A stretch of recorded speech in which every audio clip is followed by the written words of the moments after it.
I'm going to be showing you the 3 most important things you need to know to get started with FlutterFlow. And by the end of the video, you're going to be confident to be able to build your very first app using FlutterFlow. So let's get started with the 3 things that you're going to be learning today. You're going to be learning how to map out your idea, understand the basic database structure, and getting started with the right project. So when we're getting started with FlutterFlow, it's really important to understand where you're going to begin. How is your app going to be created? What is your user going to do? So it's important to map out the user journey. What is the user going to be doing? Just like if you had a user trying to use Instagram, what would be the journey you would want them to take? Likewise, I'm going to be showing you how to map it out. Now, there are tons of different tools, but there's a free tool that you can start with called Market Plan. Although marketers use it to build out marketing funnels, what I like about this is it allows you to build out a workflow for you to understand what you want to build and for you to convey it to other developers, no-code developers, or full developing team. I'm going to show you an example real quick. This is an app that I was building for a client. This was going to be a wine app. The client wanted the wine app for people to look at different wines and to favorite them. That was the whole purpose of the app. So here I broke down the 4 pages that were going to be necessary to build out and for everyone to be on the same page. I was able to use pages right here and to pick and copy and paste and just have them on the screen. And so I have a login page, a home page, a favorite page, and then details of wine page, right? So I needed to create 4 different pages in FlutterFlow, and this was going to be the progression of the app. Now, this is a basic app. You can do tons of other pages if you want to, but this allows you to have a very concise canvas for you to explain your idea and to keep you on track so you don't feel overwhelmed when you're in FlutterFlow trying to design and feel like you're never going to finish. If you have a plan, then when you go back to FlutterFlow and you're ready to start building, you're going to feel confident and you'll know what to do. So I use Market Plan. There'll be a link down below to get started and to create your own account if you want to use it. To get started, it's free. And whenever you want to add more pages, I'll go down just to show you more examples. I can take a page like this and I can just use something here. So say for instance, I'm thinking about creating a sign in or, a page where people are going to sign into that. Now you see where it says opt in. I'm going to click view, and then where I'm going to be able to see opt-in on the right, I'm just going to highlight and then change it to sign up / login page, right? So once I have that, I click return, make sure that it's good. And now I have my first page. Then when I want to have another page, I can just select a page, whatever I want. Maybe I want to use a confirmation page. It's a basic format. It won't be perfect, but it'll allow me to have the basic structure of a page that I want. Here, instead of confirmation, I can just say home page, something like that. Now, once I have that done, I can take this and where it says why, it says yes or no. And that's really for funneling, but I'm just going to have it. I'm going to have it attach over here. And now I have where it's going to be. Now, if I don't want to have it say leads or something like that, I can change it, visitors, whatever, or I could just turn it off. And that way it's just a straight line. I don't have to worry about it. But this allows me to, again, understand, okay, I need the user to first sign up on a page, and then I'm going to take them to a home page of the app. It allows me to start mapping everything out. And that's crucial. In the comment section down below, write down what you're planning to build. What kind of app are you trying to build for your next project? So you need to plan out your idea, looking at that user journey. The next thing that you're going to have to know how to do is understanding a basic database structure. Now, don't feel like you have to understand everything to do with databases right now, but once you understand what a database consists of, this allows you to make your application smart. Without having a database, you're not going to be able to effectively save, or really, in that matter, if you don't have a database, you can't save any information and your app will not be smart. Imagine you going to Instagram or Twitter. Every single time you log in, you have to tell the application what kind of content you're looking for. It would get kind of annoying. In fact, it wouldn't know who you were. You wouldn't have a username or remember all those things for your login. That's the same way as when you're thinking about creating a database, you need to understand what kind of information you're saving. So here we have a breakdown, and there's a guide down below if you want to support the channel and get this.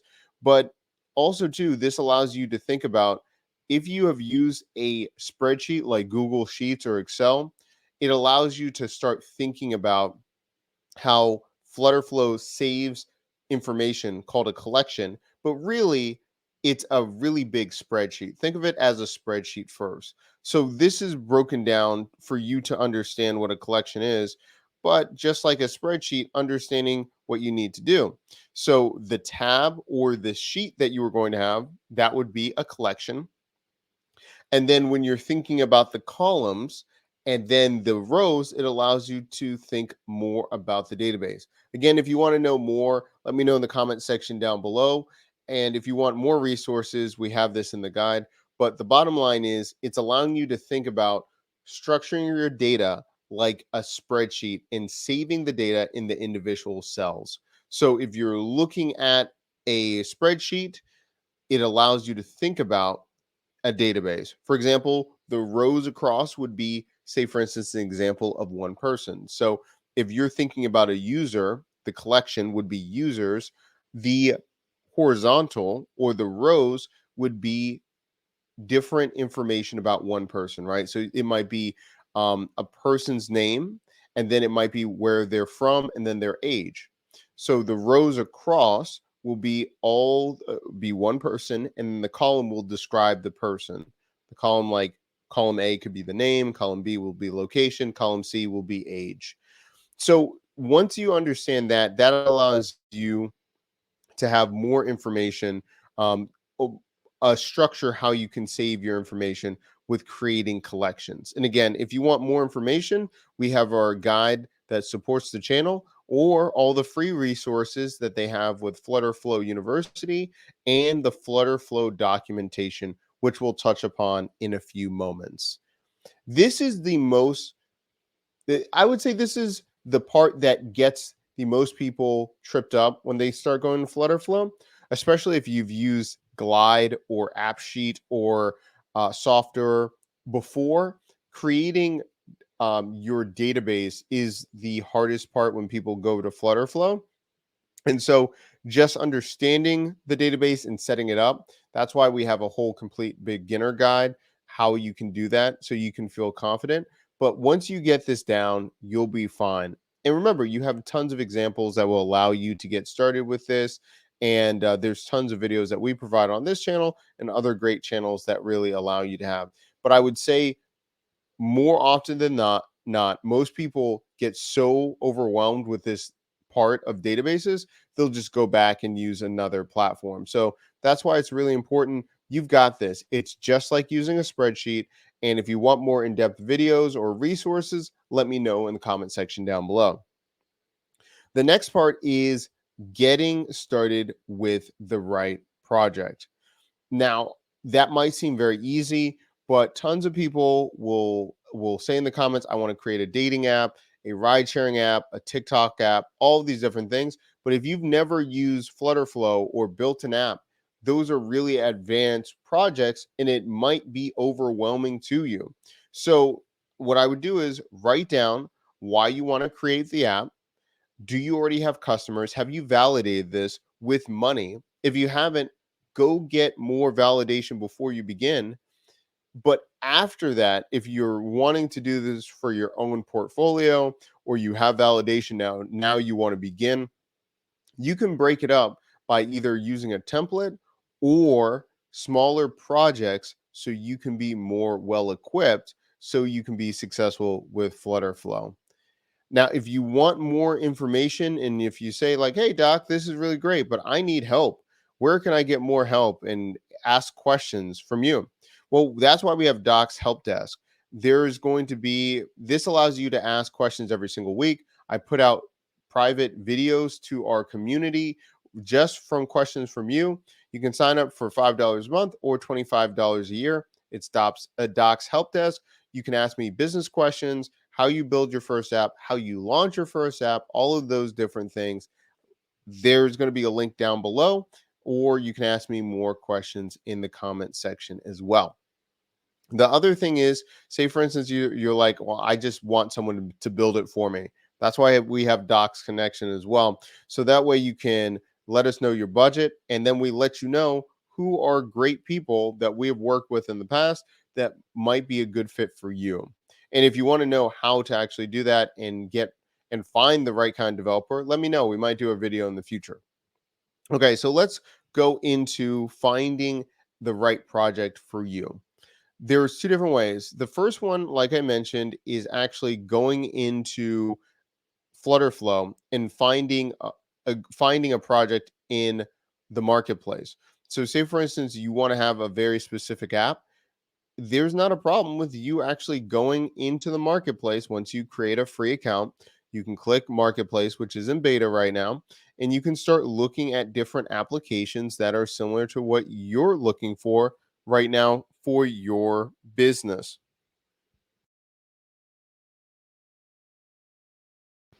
Now, this is really important because this allows you to find the right kind of project that meets your requirements. For example, if you want to create a social media um, app, here we have is profile social network template. You can be able to view it live. And if you like this, you can clone the project in your account. So you can get started and you'll have all of the basic pages already formatted for what you want to do. Also, too, we mentioned the documentation right here. You can find different projects or documentation for you to really try out different things for you to, again, be comfortable and launch the application that you want. For example, I mentioned the wine app right here. We have the project. Let me scroll down and then get started. So right here, I mentioned that I was trying to create a wine app.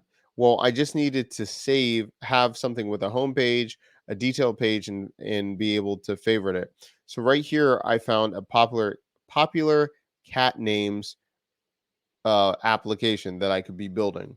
So this is under the page where it was going to be your first application. Oh, I forgot. They're changing the community. So the community is going to be over here.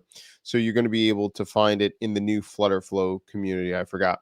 So if you want to see how I did it, there's a whole video of how I did it step by step. And then you see how I broke down all the different steps right here. And this allows me to build my first project. There are tons of projects as well on the FlutterFlow YouTube channel for you to go step by step with different things and for you to really take advantage of this. This is just one example.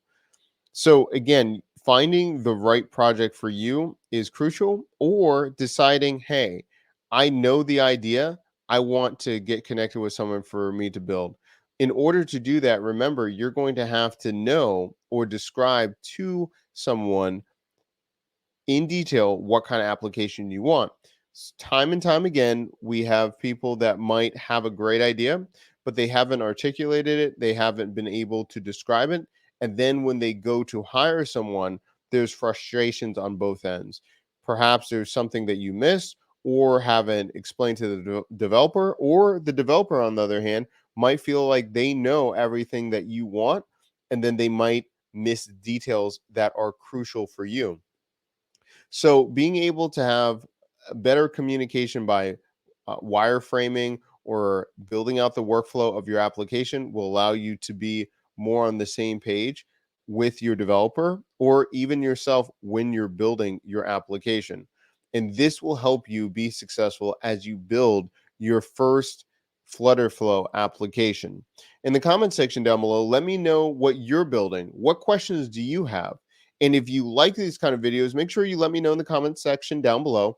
If you want more details on the database, if you want to see more examples of projects or some of the favorite people that I like to work with my students and clients, let me know. And make sure that you like and subscribe. We do this every single week. I'll see you in the next video.